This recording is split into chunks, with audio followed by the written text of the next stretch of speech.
Deus. Vamos nos colocar de pé, em reverência à palavra do Senhor.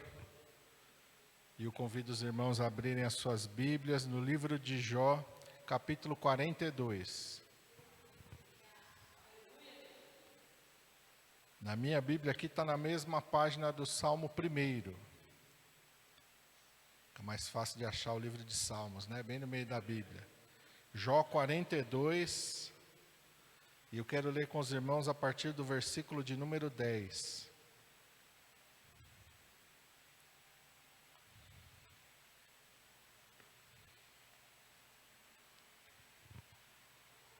Todos acharam?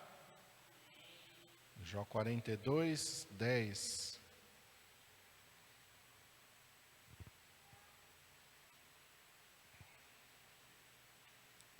Amém? Está escrito assim: E o Senhor virou o cativeiro de Jó, quando orava pelos seus amigos, e o Senhor acrescentou a Jó outro tanto em dobro, a tudo quanto dantes possuía. Então vieram a ele todos os seus irmãos e todas as suas irmãs, e todos quantos dantes o conheceram, e comeram com ele pão em sua casa, e se condoeram dele, e o consolaram de todo o mal que o Senhor lhe havia enviado. E cada um deles lhe deu uma peça de dinheiro, e cada um pendente de ouro. E assim abençoou o Senhor o último estado de Jó, mais do que o primeiro, porque teve 14.000 ovelhas, e 6.000 camelos, e 1.000 juntas de bois, e 1.000 jumentas. Teve também 7 filhos e 3 filhas, e chamou o nome da sua primeira Gemima, e o nome da outra Késia, e o nome da terceira Queren-Apuque. E em toda a terra não se acharam mulheres tão formosas como as filhas de Jó, e seu pai lhes deu herança entre os seus irmãos. E depois disto viveu Jó 140 anos, e viu a seus filhos e aos filhos de seus filhos até a 4ª geração. Então morreu Jó, velho e farto de dias. Amém? Vamos orar. Pai santo e poderoso, nós queremos ouvir a Tua voz, ó Pai. Estamos diante da Tua palavra, Senhor, e pedimos ao Teu Espírito Santo que fale conosco aquilo que o Senhor tem preparado para ministrar aos nossos corações. Que o Teu Espírito Santo tenha toda a liberdade. Que o Teu Espírito Santo, Pai, possa agir, possa se mover, possa, Senhor, trazer esta palavra para as nossas vidas de maneira poderosa, como eu creio que é a Tua vontade, Senhor. Usa a minha vida, Senhor, eu te peço, na unção e no poder do Teu Espírito Santo, em nome de Jesus, eu te peço. Amém. Amém? Os irmãos podem se assentar. O Senhor me levou a esta passagem hoje, e o Senhor ministrou algo ao meu coração, algo que, sim, a gente lê, eu já li esse texto várias vezes, mas quando o Espírito Santo vem e ministra aos nossos corações, é algo que você olha e você fala assim: nossa, eu já li tanto esse texto, como é que eu não reparei nisso? Como que eu não pensei nisso? Porque na verdade a gente não reparou e a gente não pensou, porque a ministração ela vem do Espírito Santo, ela vem de Deus. Não é porque eu li, porque a minha mente, nada, tudo vem de Deus e do Espírito Santo. E o Senhor colocou esse texto, e o Espírito Santo foi ministrando ao meu coração, de como nós devemos ser usados por Deus, para abençoar outras pessoas. E à medida que nós somos usados por Deus, à medida que nós permitimos que Deus nos use, é melhor essa expressão. Porque muitas vezes Deus quer nos usar, mas nós não queremos ser usados. Deus quer mover algo através das nossas vidas, mas nós não damos liberdade a Deus. Mas nós não damos ouvidos à voz do Espírito Santo, mas nós não obedecemos a Deus. Mas quando nós deixamos Deus agir da maneira que Ele quer nas nossas vidas e através de nós, quando somos obedientes, quando somos submissos, então nós nos tornamos um canal de bênçãos. Nós abençoamos as pessoas pela nossa obediência e pela nossa submissão a Deus. E no momento que Deus nos usa para abençoar pessoas. Depois, Deus vai usar pessoas para nos abençoar. Amém? No versículo 10 diz assim: e o Senhor virou o cativeiro de Jó, quando orava pelos seus amigos. E o Senhor acrescentou a Jó outro tanto em dobro a tudo quanto dantes possuía. E Deus, o Espírito Santo mostrou para mim claramente que enquanto Jó abençoava outras pessoas, os seus amigos, Deus o abençoou. Jó estava orando pelos seus amigos, e enquanto ele estava orando pelos seus amigos, diz a palavra de Deus que o Senhor virou o cativeiro de Jó. Deus mudou a situação. Até agora, no livro de Jó, se você pegar do começo até agora, ele está sofrendo perdas constantes.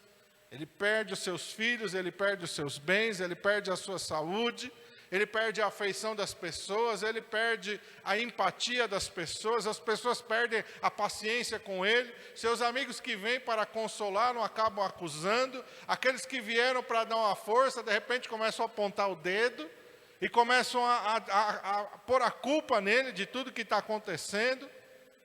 Em vez de se tornar um alívio, se torna um fardo para a vida dele. Mas aqui, enquanto ele está orando por estes mesmos amigos, que o acusaram, que o culparam, que jogaram sobre ele um fardo pesado, ele está orando e está abençoando a eles. A palavra de Deus diz que neste processo, Deus muda o cativeiro de Jó, Deus vira o cativeiro. Agora acabaram-se as perdas, agora acabou a escassez, agora acabou a dor, agora acabou o sofrimento, agora vai começar a vir bênçãos. Agora vai começar a vir restituição. Agora vai começar a vir algo sobrenatural da parte de Deus sobre a tua vida. Aleluia! E é isso que Deus quer que a gente entenda, porque nós muitas vezes somos egoístas. Ao ponto de nós só nos preocuparmos conosco. De nós só nos esforçarmos por nós mesmos. De nós só lutarmos por nós. E a gente só olhar para dentro da nossa necessidade. E não é errado. A gente orar pela nossa necessidade.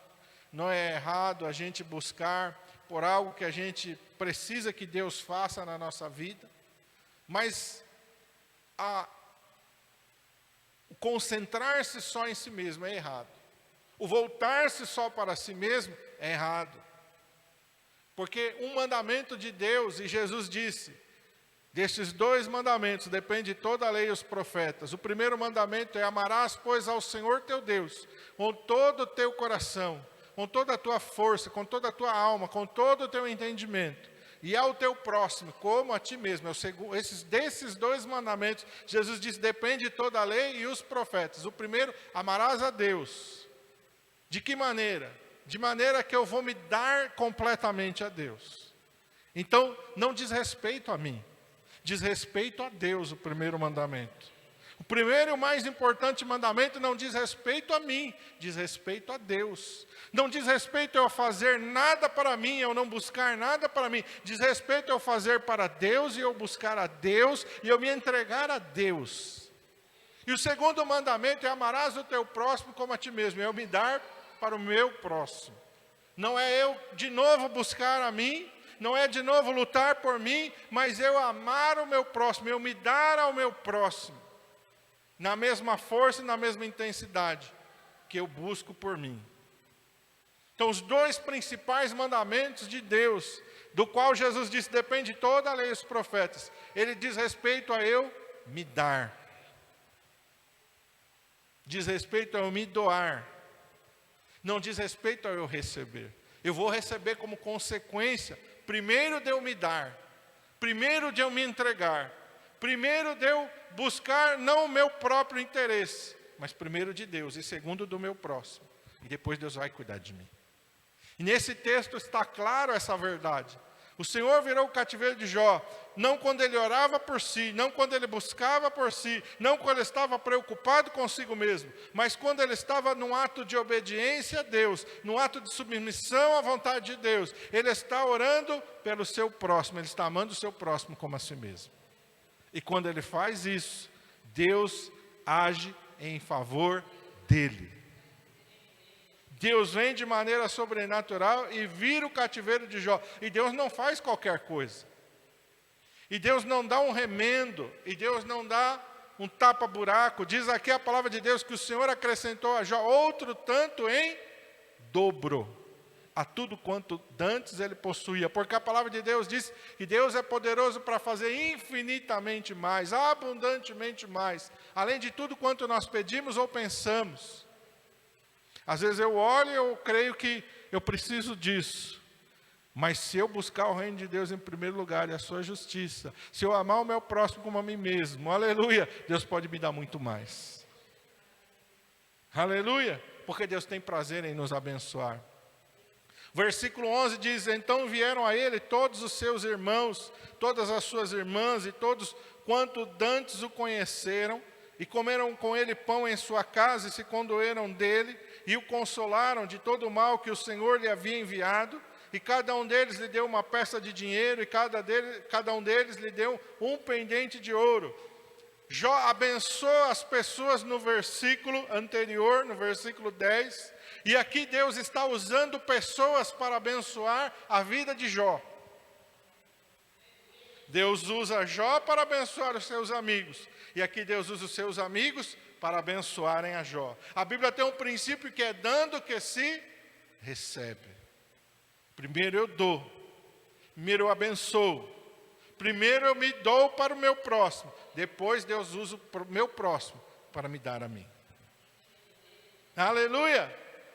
Primeiro eu abençoo alguém, primeiro eu choro junto com alguém. E a Bíblia diz: chorai com os que choram, alegrai-vos com os que se alegram. Quer dizer, os mandamentos de Deus, eles são para nós nos doarmos, para nós nos participarmos da vida do nosso irmão, sofrermos as dores do nosso irmão e nos alegrarmos com as alegrias dos nossos irmãos. E Deus então vai usar pessoas para nos abençoar. Aleluia! Cada um deles que dantes o conheceram, vieram e comeram com ele pão. Antes as pessoas, se você ler o livro de Jó, as pessoas não vão suportar a Jó, não vão querer estar perto dele, porque as suas chagas estão cheirando mal. E ele diz: o seu hálito está cheirando podre, até a sua esposa não aguenta ficar perto dele. Ninguém, os seus criados vão embora, ninguém quer dar atenção para Jó. Ele fica sozinho, assentado nas cinzas, com um pedaço de caco de telha, se coçando. Seus amigos vêm e param de longe, não conseguem chegar perto, porque a situação era ruim, estava cheirando podre, estava cheirando mal. Mas os seus amigos não conseguem se compadecer dele, seus amigos não conseguem consolá-lo, pelo contrário, eles se voltam todos contra ele. Mas aqui Deus faz com que todos eles agora se voltem para ele, com amor e com compaixão. E que todos agora vão tirar algo de si e dar para Jó.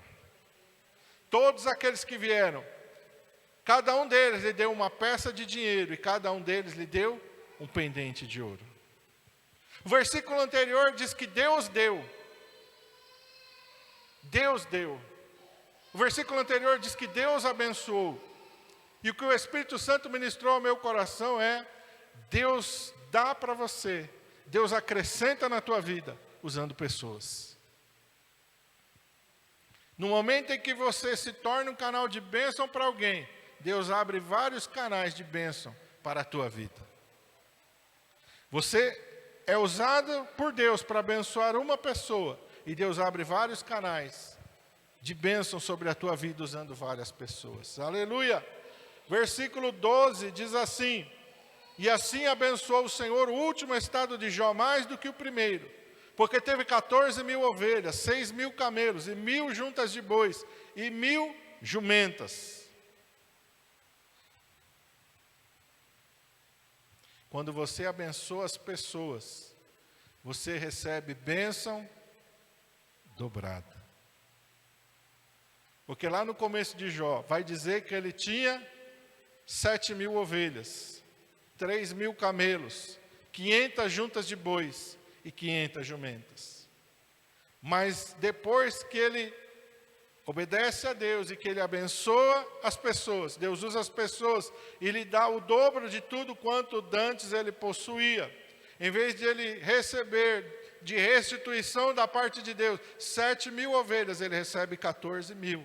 Em vez de ele receber de restituição 3.000 camelos, ele recebe 6.000 camelos. Em vez de ele receber de restituição 500 juntas de bois, ele recebe 1.000 juntas de bois. Em vez de ele receber de restituição 500 jumentas, ele recebe 1.000 jumentas. Porque a bênção sempre é maior do que a maldição.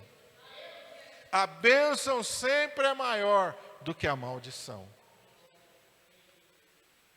Às vezes a gente fica pensando, se Adão não tivesse caído, se Adão não tivesse pecado, você concorda comigo que a nossa vida seria boa? Seria maravilhosa? E aqui eu vou conjecturar, não tem uma base na Bíblia para a gente entender isso, porque aconteceu, ele caiu, ele pecou. Mas talvez se Adão não tivesse pecado e se nós não tivéssemos participado do pecado de Adão, talvez nós não teríamos a nova natureza que nós vamos receber de Cristo Jesus. Teríamos esta natureza sem pecado. Teríamos esta natureza sem doença. Teríamos esta natureza sem a corrupção e sem a dor. Mas a palavra de Deus diz que onde abundou o pecado, superabundou a graça. Nós vamos receber um corpo glorificado, semelhante ao de Jesus. Nós nos tornamos um com Jesus, através da obra da redenção e do Calvário. A restauração de Deus é maior do que a queda. Nós iríamos, quem sabe, viver nesta terra como se ela fosse um paraíso. Mas agora, aleluia, Deus prepara para nós um novo céu e uma nova terra. E prepara para nós uma morada nos céus, disse Jesus. Na casa de meu Pai. Aleluia! Talvez nós ficaríamos limitados a este mundo. Mas agora, por causa do sacrifício de Jesus e da obra redentora, nós recebemos uma morada nos céus, na Nova Jerusalém. Aleluia! A bênção ela é infinitamente maior. No exemplo de Jó aqui foi o dobro, mas espiritualmente é muito maior. A palavra de Deus diz que as alianças que Deus estabeleceu com Abraão e a sua descendência, se comparadas com a aliança de Cristo com a sua igreja, é muito maior aquilo que a igreja recebeu de Jesus. É muito mais sublime aquilo que nós temos em Cristo Jesus. Aleluia. Maiores promessas, alianças maiores. Tudo é maior em Cristo Jesus. Aleluia. Versículos 13 e 14. Diz assim: também teve 7 filhos e 3 filhas. E chamou o nome da primeira Gemima, o nome da outra Késia, e o nome da terceira Queren Apuc.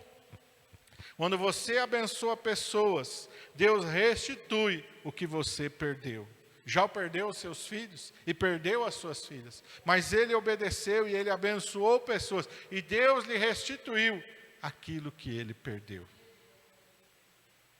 Ele perdeu os seus filhos e Deus lhe deu outros filhos. Deus restituiu. A gente sabe que um filho não substitui o outro. Mas eu tenho certeza que estes filhos trouxeram para Jó um novo sentimento de amor e de graça. A cada filho que nasceu, ele viu a misericórdia de Deus se renovando sobre a sua vida. A cada filho que foi vindo e que Deus foi acrescentando, e aí o número foi igual. Ele perdeu tantos e Deus lhe devolveu tantos. Deus restituiu. E Deus lhe deu alegria nesses novos filhos. E Deus lhe deu bênção nestes novos filhos. Aleluia! Quando você abençoa pessoas, Deus restitui o que você perdeu. Versículos 16 e 17. Diz assim: depois disso Jó viveu 140 anos. E viu a seus filhos e aos filhos de seus filhos até a 3ª e 4ª geração. Então morreu Jó velho e farto de dias. Quando você abençoa pessoas, Deus prolonga os seus dias. E estende as suas bênçãos sobre a sua descendência. Diz a palavra do Senhor. E depois de tudo isso, eu não sei quantos anos Jó viveu, mas ele não era novo. Porque em determinado momento ali, ele vai falar. olha, as pessoas mais novas não têm mais respeito por mim. Então ele tinha uma certa idade. O seu último amigo, chegam 3 amigos e depois chega o 4º amigo, Eliú, ele espera para falar depois de todos, ele é um homem muito sábio, mas ele é mais novo que todos. Então ele espera para falar por último. Então com certeza houve uma ordem em se falar. Primeiro Jó fala com seus amigos, depois seus amigos falam com ele. Então se a gente for entender esse princípio de hierarquia, Jó já era alguém que tinha uma certa idade. Mas depois Deus lhe acrescentou 140 anos. E ele não só viu outros filhos que lhe nasceram, ele viu os filhos de seus filhos até a 4ª geração. Então ele viu seus filhos, ele viu seus netos, né? Bisnetos, quem sabe até tataranetos. Aleluia! Morreu então Jó velho e farto de dias. Aleluia! Deus permitiu que Jó visse a bênção de Deus sobre a sua vida. Deus permitiu que Jó visse a bênção de Deus sobre os seus filhos. Deus permitiu que Jó visse a bênção de Deus sobre os seus netos. Deus permitiu que Jó visse a bênção de Deus sobre os seus bisnetos. Quem sabe até sobre os seus tataranetos. Jó viu a bênção de Deus vindo sobre a vida dele e passando para as suas gerações. E depois, quando ele morreu farto de dias, quer dizer, ele não falou, meu Deus, não. Ele morreu farto, na hora certa, no tempo certo de Deus. E o Senhor me colocou algo no meu coração. Deus usa você para abençoar pessoas, e Deus usa pessoas para abençoar a sua vida. A gente precisa entender isso. O Evangelho diz respeito não somente a mim, mas ele diz respeito, em primeiro lugar, ao Senhor Jesus. Em segundo lugar, também não é o meu lugar, é o lugar da igreja, do corpo de Cristo. Amém? A igreja diz respeito primeiro a Jesus, em segundo lugar, diz respeito à comunidade que nós vivemos. Se a gente entender isso, e Jesus nos disse isso, buscar em primeiro lugar o seu reino e a sua justiça. Quando Jesus vai passando e chamando os seus 12 discípulos, o que Jesus fez? Fez com que eles abrissem mão das suas próprias vidas para abençoar outras pessoas. Agora eu quero que você pense comigo, se os discípulos fossem egoístas, falar, eu já tenho os meus problemas, eu já tenho as minhas dificuldades, eu já tenho as minhas preocupações. Mateus, eu vou sair da coletoria e o dinheiro que eu posso ganhar na coletoria. Se Pedro dissesse, eu vou largar meu barco, eu vou viver do quê? Eu tenho família. Se cada um deles pensasse em si, em vez de pensar, em primeiro lugar, em Jesus e no reino, o Evangelho não teria chegado até nós. Então o Evangelho, ele vem de Deus alcançar as nossas vidas. E Deus usar as nossas vidas para alcançar outras vidas. Para que estas outras vidas abençoem a nossa vida. É isso que nós precisamos entender. É isso que os nossos olhos precisam se abrir. Porque Deus não nos tornou um recipiente fechado, mas Ele nos tornou um canal de bênçãos. Amém? Deus vai abençoar a sua vida e você vai se tornar um canal de bênçãos. É isso que Deus disse para Abraão. Abraão, sê tu uma bênção. Você vai se tornar uma bênção. E através de você, todas as famílias da terra serão abençoadas. A bênção não vai parar em você, Abraão. A bênção vai ir sobre a sua descendência, mas não vai parar só na sua descendência. Ela vai alcançar todas as famílias da terra. Ela vai alcançar todos os povos da terra. Ela vai alcançar até aqueles que não são sua descendência de sangue, mas porque creem na minha palavra, porque creem no meu evangelho, vão se tornar sua descendência pela fé. Amém? Vamos ficar de pé em nome de Jesus?